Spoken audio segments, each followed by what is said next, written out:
Welcome data leaders and learners to Insight Builder channel. Test-driven development with Pytest. Test your Python functions like a pro. The problem that is solved by test-driven development. If you want to automate the testing of your code, we need to use test-driven development. Second is, if you want to ensure the code quality of the code written by someone else, it could be your team members or it could be someone in the internet, and then you want to automate their the testing of their code, that time also you need test-driven development. What is test-driven development? So let us understand that first. In case of test-driven development, the concept is the tests are written first. Based on the tests, the functions are written next. And after that, the functions are modified or rewritten till the tests are passed. What comes before tests? That's a good question. So we'll answer it in the next slide. How Python solves this in automation requirement and testing requirement is that it has internally, there is a library called unit test. It comes along with the standard Python installation. But there is another one library called Pytest that we will be using for this video, and that is much more, it helps in automating a lot of manual things that we have to do during testing. So this library is much better for learners also. And third, it has a statement called assert in Python, and we will be using that assert to use a lot of, to check the functions are passing or failing. Okay, this is a brief overview of what is test-driven development and how and what is the problem it solves. But let's see test-driven development in action. Before actually test suite is written, actually there is a specification. The architect or the business leaders will give you a specification, will give the developer or the tester a specification that they want a function like this. So in this case, for an example, I am telling that we want to build a rocket, or we want to make a rocket in this case, and the rocket should have a height of a particular value with plus or minus 5, whatever the unit is, variation, and diameter also the same way, plus or minus 5. This is the specification. Once the specification is ready, the testing team will write the height and the dia test. They will first do that. And once they do that, that test suite will be given to the developers. And that is when the rocket function, in fact, will be developed. This is how the test-driven development works. For using these test-driven functions and automating it, we will be using Pytest library, and we will be installing it using pip install Pytest. Assume that there is already a function, assume that there is already a specification, where the specification is to add two numbers, multiply two numbers and give the result, and third is to find mean of a series of numbers. So what the testing team does is that they create these definitions, the test definitions. So these are all basically functions, regular Python functions. But the difference is it has something called as the word test underscore in the beginning of the function name. It is not just any other regular word. Pytest will only find the functions that has the test underscore word in the beginning of their function and then execute them. It will do it automatically. You don't need to. Pytest is very, very good in automating these testing activities. You will see that in action in a couple of minutes. And next you need to see is take notice the import and assert statement. So you see the import statement here, and from calculation import star. This star means I am going to import all the variables and functions from the module calculations. We will explore modules and classes in the next video. As of now, let us go with the flow. I will explain to you in more detail. You can check the next video also when you are finding time. Finally, here what we are seeing here is a test suite, and this test suite is basically a file, and this file also should have the file name start with test. or else the Pytest will not look at this file at all. Okay, this is very important. We have the test suite, and now the functions are developed by the developer. Functions development is straightforward. So you have the function name, you have the specification, and you know what answer should come. So you develop the functions. The developer develops the functions, and it is very straightforward. If you are new to Python, if you are unable to understand these functions, I would suggest take a look at the previous video. You might have come directly from the internet through some searching mechanism. It is better that at least watch a couple of 2-3 videos in this playlist. This video is part of a playlist. Take a look at a couple of videos on Python engine and how to set up Python if you are new to it. You will get a fair idea how to write the functions. But writing the functions or writing the tests are not a big challenge for the learners. You know what is the biggest challenge for the learners? That the new learners have to do two things. They have to write a function and they have to write another function to test it. This becomes a challenge. At least to me, it was a challenge in the beginning. And the way to cross this challenge is very simple. Whenever I see a lot of examples, you see, like I have shown here, there is some 4 or 5 tests that is getting done. And here there are some 4 or 5 functions that is getting written. This becomes overwhelming. So what I would suggest is that as you are beginning to do the testing, you need to only work on one function to be tested, one test function, and only one function that you are going to develop. Only this you have to practice. If you can test one function, then you can slowly and steadily use that as a starting point and go for increase the number of functions, and you can even go for advanced automation. I'm not going to discuss advanced automation here. Only just look at this command. We will be using this command for executing all the tests. I will explain to that to you in the next couple of minutes. Even remotely, if you think that okay, I have no issues, I will do my tests manually, I will check them manually, think again. If as you go progress in your career, if you're going to take data engineering or anything related to data, there is going to be test-driven development in every step of the project development. So whether you are going to do a CI/CD pipeline where you do the automation, as you push the test to the production, push the code to the production, you might be working with databases, you might be working with APIs, or creating even dashboards. You might be wondering how dashboards need test-driven development. You can actually create test suites which can check the picture or check the charts and whether there is a particular shape in a particular location. So you can code Python to actually do the checking for you and then test it. So that is how powerful test-driven development is. So this is overall idea that I wanted to share about test-driven development. The next, we will be going to a Planet class where we will be exploring how classes work in Python. If you have seen my earlier videos in this playlist, I have explained a lot of things about classes, but I called them as templates. I did not call them as classes. You will see why in the next video.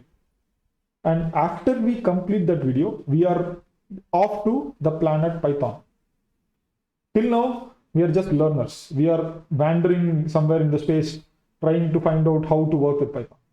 But after you learn classes, after you visit this Planet class, then you are off to the vibrant world of Pandas, DBT, PySpark, all the stuff. I will be explaining all these libraries in the couple of next videos, but stay tuned. Now let us go to the terminal. If you see my terminal, you should first of all have downloaded all the data that I've shared it over the GitHub repo. So if you have downloaded that, if you are not aware how to do that, just look at a couple of my earlier videos in this playlist. There is a very detailed explanation on how to download the data from the GitHub repo. Let me go into code, script, notebooks, and Python scripts. So in this script, I already have created two, one of the main scripts. It is called as calculations.py. So let me just open it using the cat command in Linux. And you see the calculations.py has three functions: add num, mul num, and mean num. To test these functions, before I developed these functions, I already had developed something called as test functions. Okay, this function, test functions, has,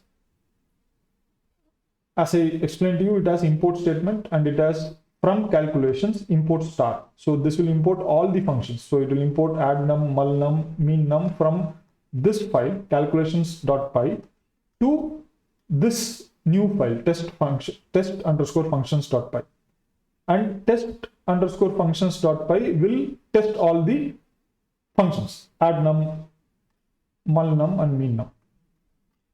Okay, so I have explained to you that in your system, you will, if you have already downloaded this repo, before you execute the pytest command, you need to do pip install pytest. And once you press enter, it will install pytest. In my case, it has already done, so I'm not going to execute that. After you have done that, in Python scripts, you should be inside Python scripts folder. Ensure that you are there inside that. If you do ls, you should see all these files. Here you do pytest hyphens the switch s and switch v. You have to use this under dot. The dot represents the current directory. So it will search all the tests in the current directory. And let me enter execute. And the moment I do this, you see that it is saying that one error occurred during collection. And it is saying 7 items have been collected. What is the error? So if you check at the error, if you look at it, you will see that inside the, here, from calculation import sub num. So this particular from function has created the error. And if you go back one step above, this error has come from test for subtraction.py. So let us see whether there is a file called test_subtraction.py. Yeah, there is test for subtraction.py. Let us do a cat and let us check. Okay, so here there is a new file that has been created, and inside that there is something called as test_sub, which is checking the sub_num function from calculations module. Let me again check the calculations module, and you see there is no any function called sub_num. That is the reason why we got that error. So what we are going to do is we are going to create that function now. We have to remove the error, right? So this is how test-driven development works. So what I'm going to do is I'm going to come here and I'm going to say def sub_num. I'm going to say a comma b, and I say return a minus b. I save this and quit. I saved it now. And now again, I execute. Let us see what happens this time. And you see this time it passed. So this time it actually, the test for subtraction.py actually passed. So test_sub passed. But I see there is one more failure happening. And that is happening in function test_mean2. Where is this happening? How to find that out? If you come down, pytest also gives you additional information regarding the failing function. So it says the function that is failing and it tells where it is failing. So this assert is failing. Okay. And this function is inside test_functions.py. You see the file name here. You get all this information from pytest. That is the one of the major reason why I wanted you guys to use pytest. Initially, it is way more easier to work with pytest. Okay, there is one more important point that I wanted to assert here. So first and foremost, let us use simply pytest sv, and let us not take the dot, let us take this. I will give the name of the file, the test file, and you see here Once I give the file name, it actually executes only one test that is inside this file.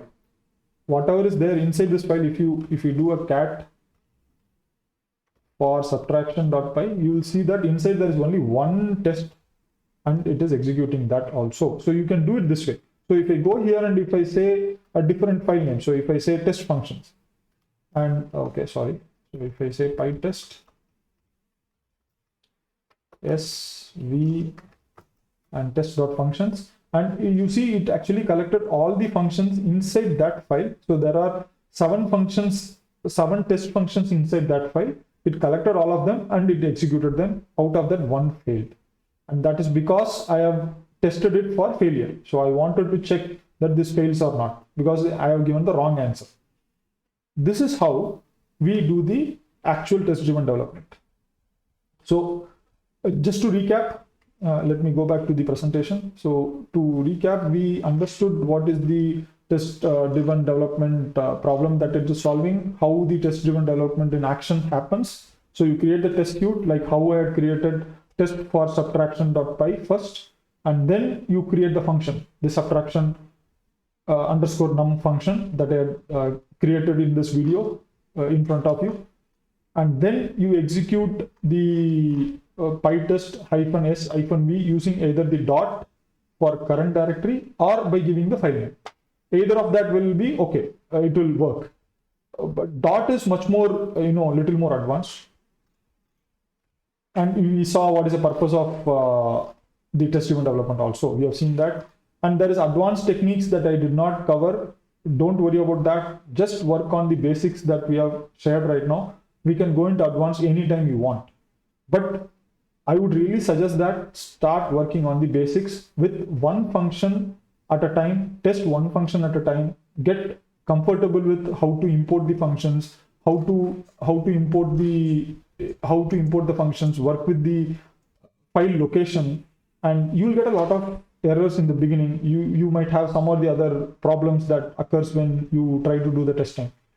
Circumvent those things, and then once you are comfortable with that, then we can go for the advanced level. If you are still not comfortable with the logic that we are checking here, like how we are checking these functions with respect to the numbers, just go through the previous videos on the engine of Python, loops, functions, and conditionals that I had shared in before this video. That will give you a lot of information on how to work with conditionals and functions. There is a practical video also that you can find out about functions, loops, and conditionals in this playlist. Just go through that. That will give you a hands-on on how to work with functions and how the functions return the value and how to check them. That will be very informative. That's about test-driven development. It's a very fast introduction, less than 20 minutes, which is actually a very complicated task. The purpose of these videos, you must be right now understanding that the problem that someone is facing as a developer, we are trying to solve the problems using Python and its related libraries, or if it's related methods inside the Python interpreter, and then we go on to check it using the command line and create the scripts. This is how the entire videos are getting created. All the videos will be almost in the same fashion. Next, what we are going to do is we are going to talk about Python classes. So classes are basically templates. Stay tuned for that video. After that video, once you complete that, once you practice all test-driven development, class creation, and various functions and loops, we can be off to the vibrant world of Python Planet. So stay tuned for that, and till then, take care guys and have a great time. See you.